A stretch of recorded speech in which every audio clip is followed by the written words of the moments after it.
ವೀಕ್ಷಕರೇ, ನಮ್ಮ ಚಳ್ಳಕೆರೆ ಟಿವಿಗೆ ಸ್ವಾಗತ. ಇಂದಿನ ಪ್ರಮುಖ ಸುದ್ದಿ. ಕರ್ತವ್ಯ ನಿಷ್ಠೆ ಮಾನವೀಯತೆಯಿಂದಲೇ ಸರ್ಕಾರಿ ಸೇವೆ ಸಾರ್ಥಕ. ತಾಲೂಕು ಪಂಚಾಯಿತಿ ಇಒ ಶಶಿಧರ್ ಹೇಳಿದ್ದಾರೆ. ನಗರದ ತಾಲೂಕು ಪಂಚಾಯಿತಿ ಕಚೇರಿ ಸಭಾಂಗಣದಲ್ಲಿ ನಿವೃತ್ತಿ ಬಡ್ತಿ ಹಾಗೂ ಡಾಕ್ಟರೇಟ್ ಪದವಿ ಪಡೆದ ಅಧಿಕಾರಿಗಳಿಗೆ ಸನ್ಮಾನಿಸಿ ಗೌರವಿಸಲಾಯಿತು. ಈ ಸಂದರ್ಭದಲ್ಲಿ ಮಾತನಾಡಿದ ತಾಲೂಕು ಪಂಚಾಯಿತಿ ಇಒ ಶಶಿಧರ್ ಅವರು, ಸ್ವಾರ್ಥ ಮತ್ತು ಅಹಂಕಾರವನ್ನ ದೂರವಿಟ್ಟು ಕರ್ತವ್ಯ ನಿಷ್ಠೆ ಹಾಗೂ ಮಾನವೀಯತೆಯನ್ನ ರೂಢಿಸಿಕೊಂಡಾಗ ಮಾತ್ರ ಸರ್ಕಾರಿ ಸೇವೆ ಸಾರ್ಥಕವಾಗುತ್ತದೆ ಎಂದು ಹೇಳಿದ್ದಾರೆ. ಪ್ರತಿ ಸರ್ಕಾರಿ ನೌಕರರಿಗೂ ನಿವೃತ್ತಿ ಮತ್ತು ಬಡ್ತಿ ಅನಿವಾರ್ಯ. ಯಾವುದೇ ಇಲಾಖೆಯಲ್ಲಿ ತಮ್ಮ ಕೆಲಸವನ್ನು ಯಶಸ್ವಿಯಾಗಿ ನಿರ್ವಹಿಸಲು ಮಾನವೀಯತೆ ಹಾಗೂ ಸರಳತೆಗೆ ಅತ್ಯಗತ್ಯ. ಸರಳ ಸಜ್ಜನ ವ್ಯಕ್ತಿತ್ವದೊಂದಿಗೆ ಸಾರ್ವಜನಿಕರಿಗೆ ಸ್ಪಂದಿಸಿ ಕೆಲಸ ಮಾಡಿದರೆ ಯಾವುದೇ ಸಮಸ್ಯೆ ಎದುರಾಗುವುದಿಲ್ಲ. ಕರ್ತವ್ಯದ ವೇಳೆ ಜನರಿಗೆ ಮಾಡಿದ ಸೇವೆ ಅವರ ಮನಸ್ಸಿನಲ್ಲಿ ಶಾಶ್ವತವಾಗಿ ಉಳಿಯುತ್ತದೆ ಎಂದು ತಿಳಿಸಿದ್ದಾರೆ.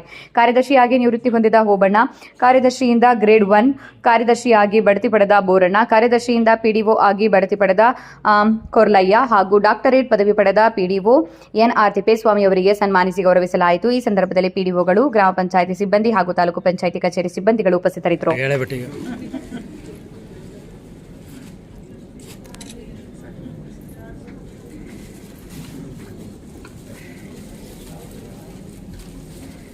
ಇನ್ನೊಬ್ರು ಯಾರು ಸರ್?